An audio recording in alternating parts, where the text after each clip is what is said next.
आज हम करेंगे भगत सिंह के ऊपर लिखी गई एक बुक, लक्ष्य और विचारधारा। लक्ष्य और विचारधारा बुक का जो फर्स्ट चैप्टर है वो हमारे पास है पारिवारिक परिवेश। जो भगत सिंह थे, शहीद आजम भगत सिंह, उनका पारिवारिक परिवेश कैसा था। ठीक है, उनके परिवार में कितने मेंबर्स थे। ठीक है, उनकी माता, उनके पिता, उनकी बहन, उनके बारे में पारिवारिक परिवेश। सरदार अर्जुन सिंह गांव खटकल्ला, जिला नवांशहर, पंजाब के बाशिंदे थे और उनका एक अच्छा खाता पीता परिवार था। आपकी पत्नी श्रीमती जय कौर की कोख से 3 बेटों ने जन्म लिया, जो क्रमशः सरदार किशन सिंह, सरदार अजीत सिंह व स्वर्ण सिंह थे। पहली संतान सरदार किशन सिंह का जन्म सन 1978 में हुआ था और आपका परिवार श्रीमती विद्यावती से 1898 के आसपास हुआ। आपकी 9 संतानें हुई, जिनमें 6 बेटे और 3 बेटियां थीं।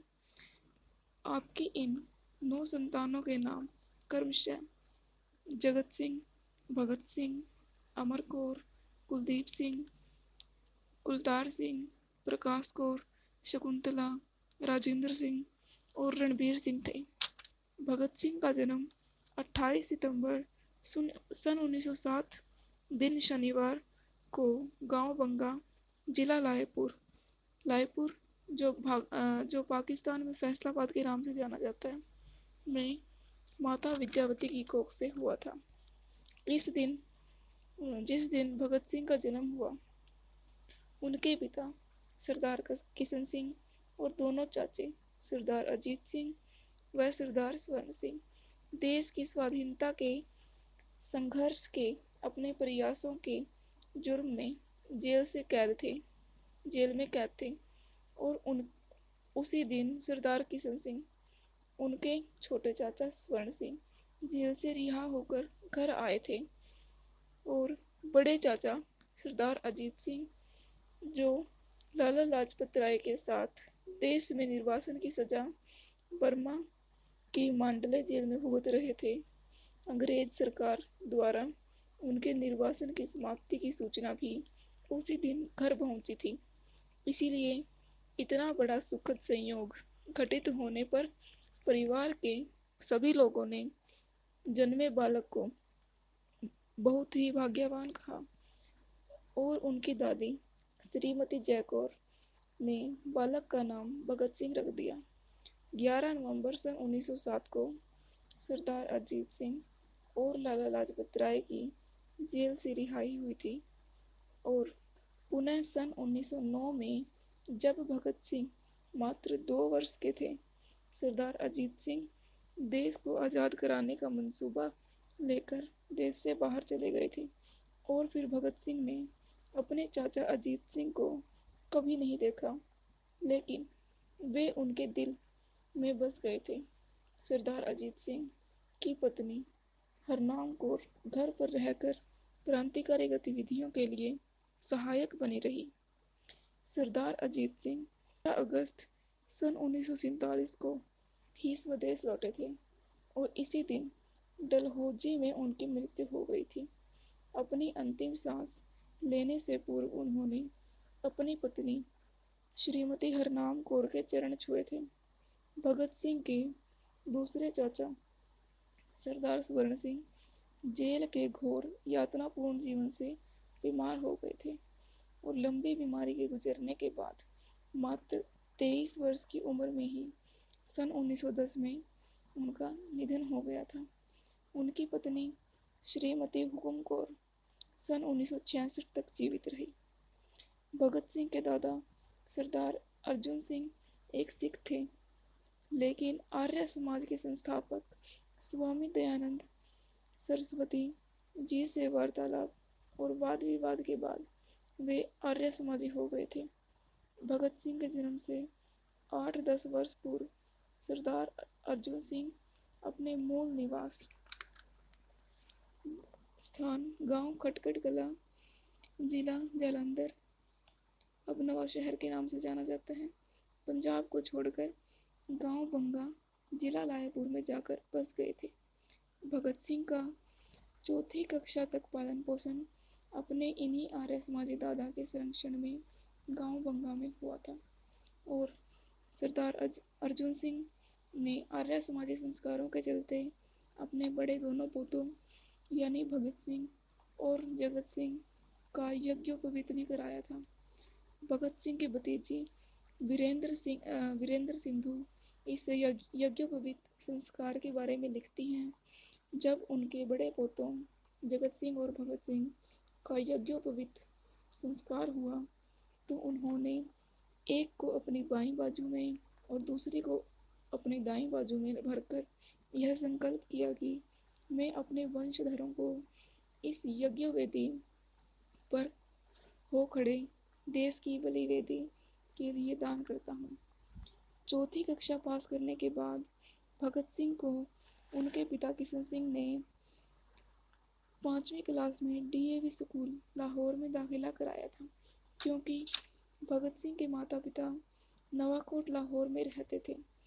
वैसे तो लाहौर में खालसा स्कूल भी मौजूद था, परंतु खालसा स्कूल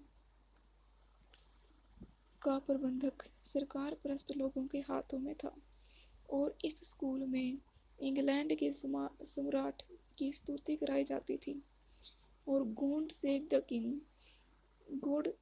द किंग यानी ईश्वर राजा की रक्षा करे का गान प्रार्थना में बच्चों द्वारा गाया जाता था। भगत सिंह के परिवार वालों को क्योंकि अंग्रेजी सरकार और सम्राट से बेहद घृणा थी, इसीलिए उन्होंने भगत सिंह को खालसा स्कूल के बजाय डीएवी स्कूल लाहौर में दाखिला कराया था।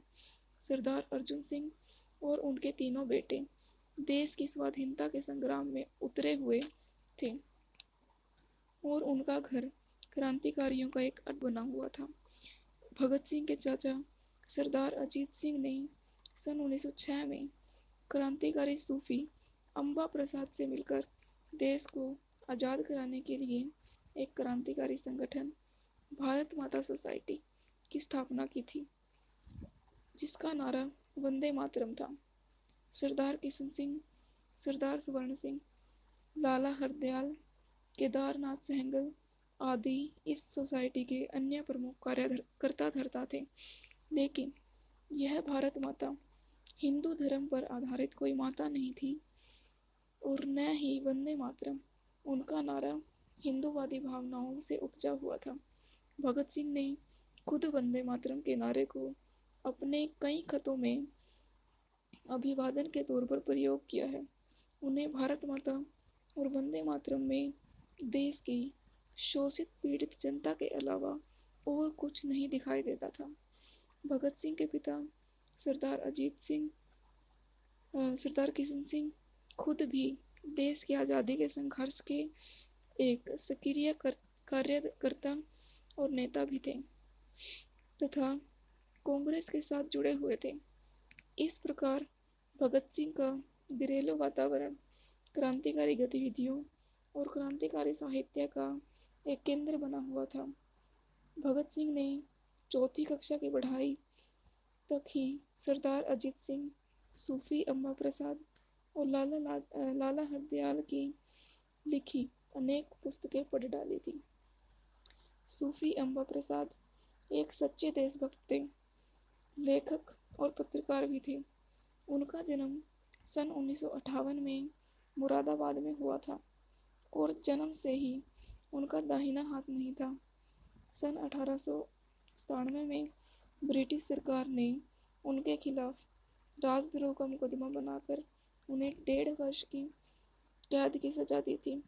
जेल से छूटते ही वे फिर अंग्रेजों के खिलाफ प्रचार प्रसार के कार्यों में लग गए। पुनः उनके खिलाफ अंग्रेज सरकार ने एक मुकदमा बनाकर 6 वर्ष कारागार की सजा दे दी और उनकी सारी संपत्ति जब्त कर ली। सन 1906 में पुनः आप बाहर आए। निजाम हैदराबाद से उनका बहुत घनिष्ठ संबंध था और उन्होंने सूफी जी के लिए एक मकान बनवाया। लेकिन सूफी जी मकान के लालच में हैदराबाद में न रुककर पंजाब में आ गए और सरदार अजीत सिंह का भारत माता सोसाइटी के गठन में सहयोग किया। बाद में सूफी जी सन 1909 में अंग्रेजी दमन से बच निकलकर सरदार अजीत सिंह के साथ ईरान चले गए। वहां से लौटकर फिर कभी नहीं आए। ईरान में ही उनका निधन हुआ और वहीं उनकी कब्र बनी। सरदार अजीत सिंह ईरान से टर्की, जर्मनी और फिर फ्रांस गए। पेरिस में उन्होंने अध्यापन का कार्य किया और भारतीय क्रांतिकारी संघ की स्थापना की। पेरिस से वे स्विट्जरलैंड गए और वहाँ लुसेन नामक स्थान पर 1912 तक रहे। वीरेंद्र सिंधु बताती है, लुसेन उन दिनों संसार भर के क्रांतिकारियों का अड्डा बना हुआ था। सरदार जी ने बहुत से मेल कर लिए थे। ज्यूरिच में वे लेनिन से भी मिले।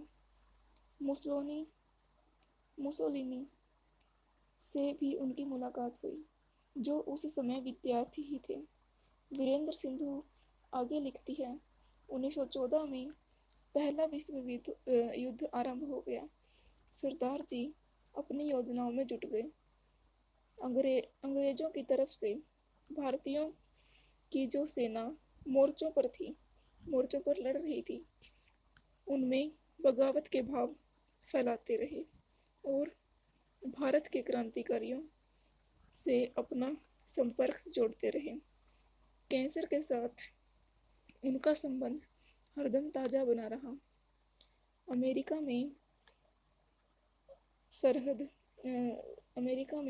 सरदार अजीत सिंह के साथी लाला हरदयाल ने गदर पार्टी की स्थापना की थी और वहाँ कई हजार सिख बंधु भारत पहुंचकर गदर करने की तैयारी कर चुके थे। लाला हरदयाल जी ने बहुत चाहा कि इस समय सरदार अजीत सिंह अमेरिका आ जाएं और वहाँ गदर पार्टी का नेतृत्व करने के लिए गुप्त रूप से भारत जाएं। उन्होंने उन्हें अमेरिका लाने के लिए चंदा भी किया था। इसका उल्लेख भी गदर पार्टी के इतिहास में मिलता है।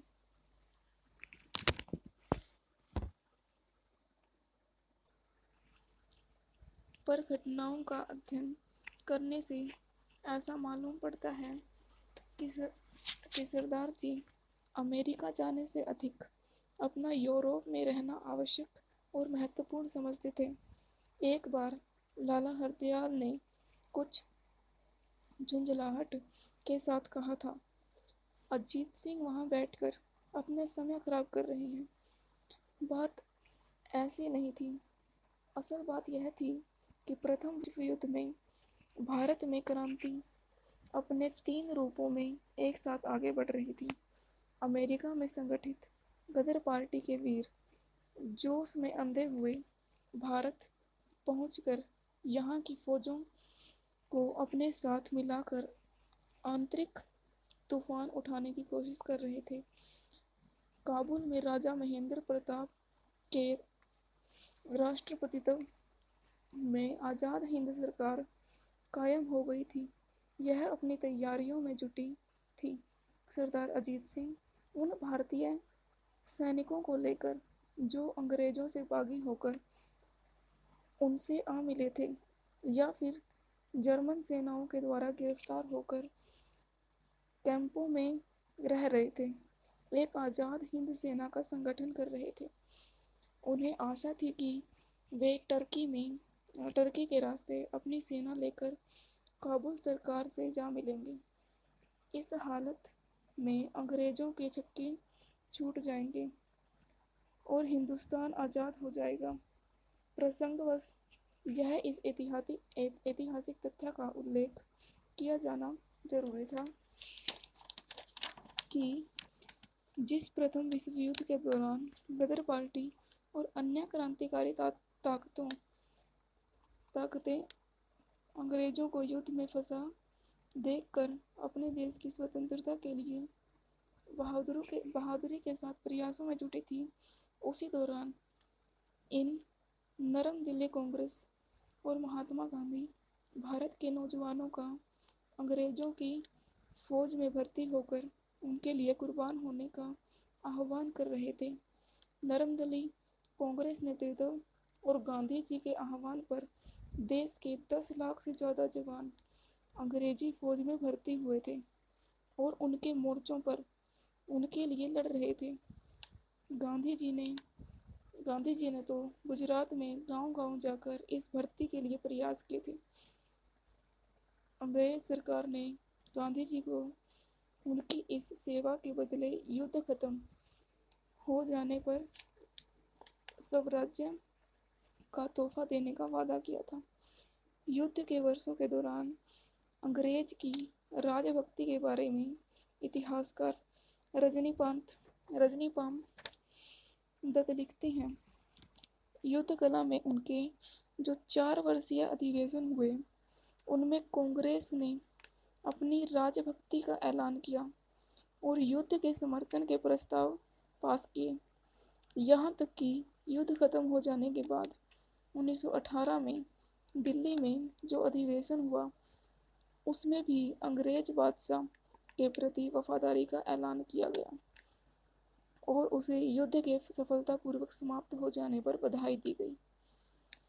लेकिन युद्ध समाप्ति के बाद गांधी जी की इस सेवा के फलस्वरूप देश को तोहफा मिला था रोलेट एक्ट और जलियांवाला बाग हत्याकांड।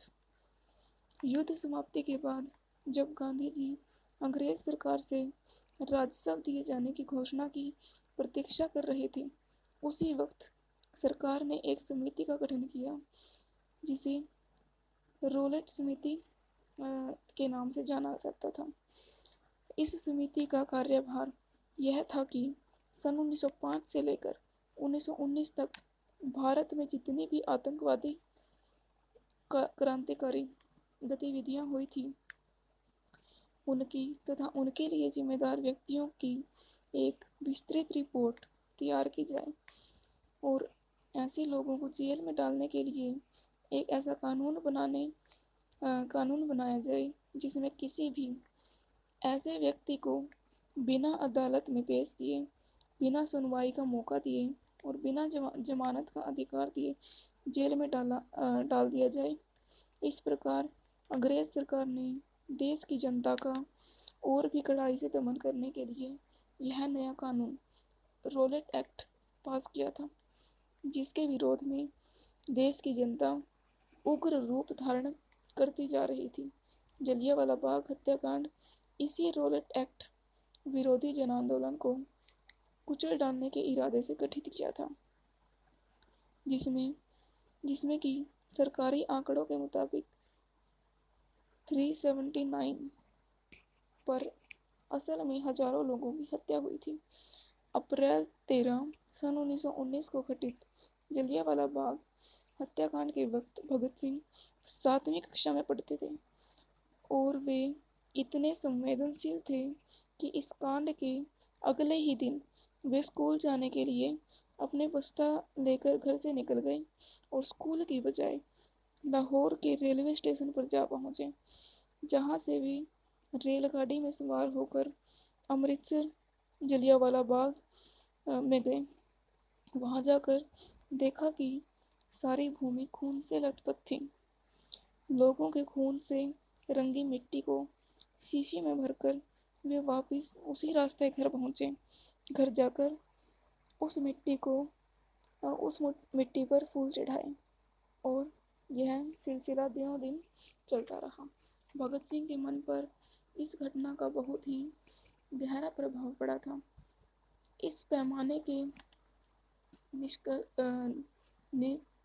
नीरस कांड के परिणाम स्वरूप पूरे राष्ट्र में आक्रोश फैल गया था और देश की आम जनता अंग्रेजी राज को अब और अधिक सहन नहीं करना चाहती थी।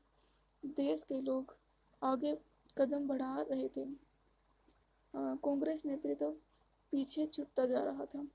इन परिस्थितियों में कांग्रेस के शीर्ष नेता महात्मा गांधी को अंग्रेज सरकार के खिलाफ दिसंबर 1920 में नागपुर अधिवेशन में अंग्रेज सरकार से असहयोग का प्रस्ताव लेना पड़ा और आंदोलन की घोषणा करनी पड़ी।